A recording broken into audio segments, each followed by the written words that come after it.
katika mradi huu wa Chongoleani kuangalia namna gani shughuli za ujenzi wa bomba la mafuta zinazoendelea katika eneo hili. Lakini tulipofika tumeelezwa mambo mengi, hususan bomba jinsi linavyoendelea kujengwa, na tumeelezwa kwamba kuna matenki yameshakamilika machache, lakini mengine yanaendelea kujengwa. Lakini kuna bomba tayari limeshajengwa, zimeenda mpaka kule baharini, na zile nguzo tayari zimeshajengwa, lakini chache zinamaliziwa. Kwa hiyo ujenzi kwa ujumla unaendelea vizuri.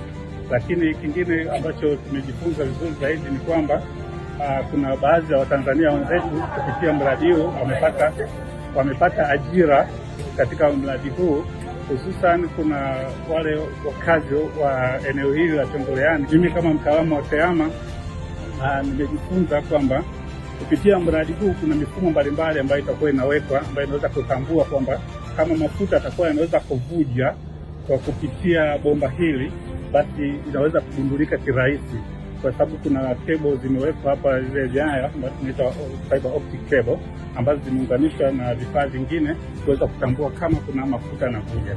Nilifanya kuja kutembelea mradi ambapo tunaweza kuona hatua ambayo imefikia katika kutekeleza, na masuala ambayo mimi pesa ninapenda ni kwamba katika huu mradi wanahakikisha kwamba wanaokoa maisha, lakini pia wanaokoa mazingira. Na kuna scenario tulisema kwamba wakati wa ujenzi wa huu mradi walihakikisha kwamba hawaathiri maisha ya viumbe hai ambao wako baharini. Kwa mfano, kuna ile uchafuzi wa mazingira kupitia sauti, kuhakikisha kwamba wanafanya kila jitihada hawaharibu yale maisha ya kawaida ya viumbe hai ambao wanaendelea hapa.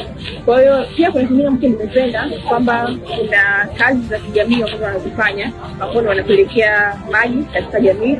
Kwa hiyo mimi nimeshauri pia kwamba sababu sasa kuna ajenda ya kitaifa ya nchi kufikia, waangalie namna pia kusaidia mashule ambayo yapo hapa, jamii ambayo iko hapa kwa kutumia kuni na mkaa katika kupika, walisaidie kwa pekee kikosa cha kufikia kama gesi, umeme, mafuta ya sola, ili kutokana na hizo athari za kutumia kuni na mkaa katika kupika.